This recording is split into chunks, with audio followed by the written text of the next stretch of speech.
বিধানসভায় ভোটের ফলাফল ঘোষণার পরেই বাংলায় অস্ত্র উদ্ধার। পুলিশ ও কেন্দ্রীয় বাহিনীর সহযোগিতায় উদ্ধার বিপুল পরিমাণে অস্ত্র। ঘটনায় চাঞ্চল্য উত্তর 24 পরগনার ঠাকুরনগরে।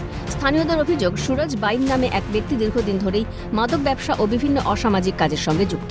সেই অভিযোগের ভিত্তিতে ক্ষুব্ধ জনতা তার দোকানে তল্লাশি চালায়। তল্লাশি চালিয়ে উদ্ধার হয় একাধিক রামদা, ভোজালি সহ বিপুল পরিমাণ বেআইনি অস্ত্র। পুলিশ ও কেন্দ্রীয় বাহিনীর উপস্থিতিতেই এই সমস্ত অস্ত্র উদ্ধার হয় বলে সূত্রের খবর। এছাড়া স্থানীয়দের অভিযোগ, ওই দোকানে অসামাজিক কাজকর্ম চলত। উত্তম বাইনের দোকান, হ্যাঁ, ওই দোকানে ছিল উত্তম বাইনের। এমনি এখানে মদ গাঁজা বিক্রি হয় ওই দোকানে, হ্যাঁ, সাতটা লেখা হয়, জুয়া খেলা হয়, এই সমস্ত অসামাজিক কাজকর্ম করা হয়। তৎক্ষণিক দেখলাম যে এইখানের থেকে অস্ত্রগুলি পাওয়া গেছে। যার বিরুদ্ধে অভিযোগ তাকে কি আটক করা গেছে? না, যায়নি। কি নাম তার? সুরজ বাইন এবং কল্লোল, দুজন। এরা দীর্ঘদিন ধরে ঠাকুরনগর বাজার গেট চত্বরে রাহাজানি করে, রাত বিরাতে সাধারণ মানুষ যেতে পারে না। উদ্ধার হওয়া বেআইনি অস্ত্র বাজেয়াপ্ত করেছে পুলিশ। তবে অভিযুক্ত সুরজ বাইন পলাতক। তার খোঁজে তল্লাশি শুরু করেছে পুলিশ।